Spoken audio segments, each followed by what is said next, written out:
I want to let people know that something is wrong if a fine lady of fantastic character marries 7 husbands in succession who are all bad. By the time you get to the 7th husband, people will say, you need to go and check yourself. Military, not good. Obasanjo, not good. Yaradua, not good enough. Jonathan, very, very bad. Buhari, dead on arrival bad. Tinubu, iconically and catastrophically bad. Are you going to choose the next one too? And make it worse than Tinubu? Because people believe that Buhari was the least. After we reach Buhari, we reach the end of non-performance. Then Tinubu came and said, you haven't seen anything yet. So are you going to now do a politics that's going to give you another president that will make Tinubu to be laughing? Tinubu will be on his yacht on the sea in France and start reading about hunger and Nigeria, start laughing. You see, when I was there, they said I wasn't good. See them now. So that is the consciousness we want to get now. That's what SDP is about. All these we are joining together, no problem. We are saying, where are the voters? What do they want?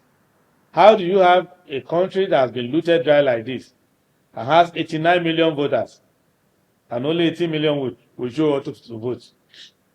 Half of whom are ready to sell the vote right there for any amount. All right, let's look at still on 2027. P2P in 2023 galvanized the youth through the vehicle of the obedient movement. Why did the SDP not tap into that? And did you, at any point in time, probably try discussion with him on collaboration in 2023? Collaboration to do what? We don't agree on the same thing. I'm as unhappy with Tinubu as I'm unhappy with Obi, as I'm unhappy with Atiku. They look the same to me because they frighten me by saying they're going to remove subsidy on day 1. It's like having your family member in the hospital on life support machine, and 3 doctors are contesting to be the head of that hospital, and each one says, I'm going to remove oxygen from the patient on day 1. You say one has youth with him. How does that concern me? It is what you do with the power when you get there. And I try to talk to Patrick, talk to all the people surrounding and say, do you really mean you want to do this Igbo thing? And they kept nodding that they are going to do it. So how am I going to join you? It's like 3 people discussing on Christmas Day. One says, let's fry the chicken. The other says, no, let's roast the chicken. The other one says, let's boil the chicken. Which one will chicken vote for? How does he have the chicken? None of them have the chicken. You fry the chicken is dead. You boil it, it's even more dead. You barbecue it, is spectacularly dead. So the chicken has no business with any of them. The only one who said, let's spare the chicken, that's the one chicken should vote for. And that's me. So that is not about sentiment. You can gather all the youth in the world and lead them to perdition. So we need to make sure that the government we are trying to form is a government that helps the people to reach their potential.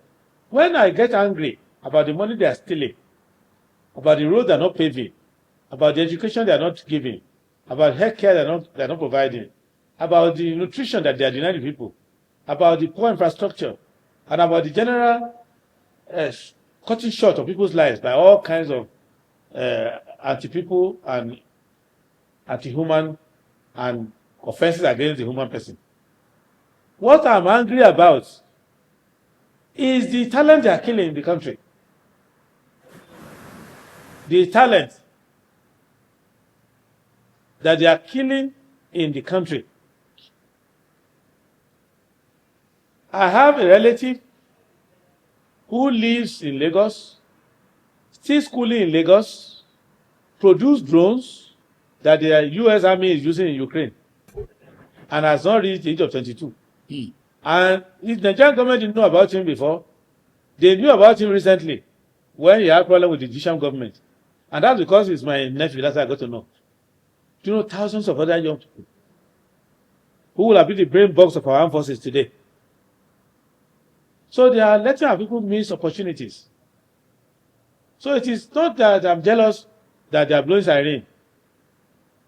It is that they are blocking the flow of intellect in Nigeria. And politics is the way to do it. I cannot carry a machete and go to the villa and say, "Ah, Tinubu, get out of there." It's unlawful. But I can carry microphone and go to you and say, "Let us vote him out." And it is your best interest as you are voting him out, because there is nothing in our ballot for voting people out. The only way to vote people out is to vote somebody else in. And you have to make sure that the person you are voting in is better, more dedicated, more knowledgeable, and is willing to do the work. Tinubu is there as the official traditional ruler of Abuja, waiting, sitting regularly for people to come and bow down before him, for governors to come and defect to his side. You are a governor, you are coming, he doesn't ask, how are you securing your state? How come people are kidnapping people in your state? How can I assist you? Work with law enforcement, because in 3 months' time, if this killing doesn't end in your state, I will have to step in and use federal powers there. And I will do whatever it takes, including suspending you and getting the job done. He doesn't do that. He only tells them, "Come on, join APC." And they take photo and they dance. That's what he does. Or if you don't listen to him, they can declare emergency for politics. But for security, no. So that is why we have problems. There are no problems. Who the heck are these bandits?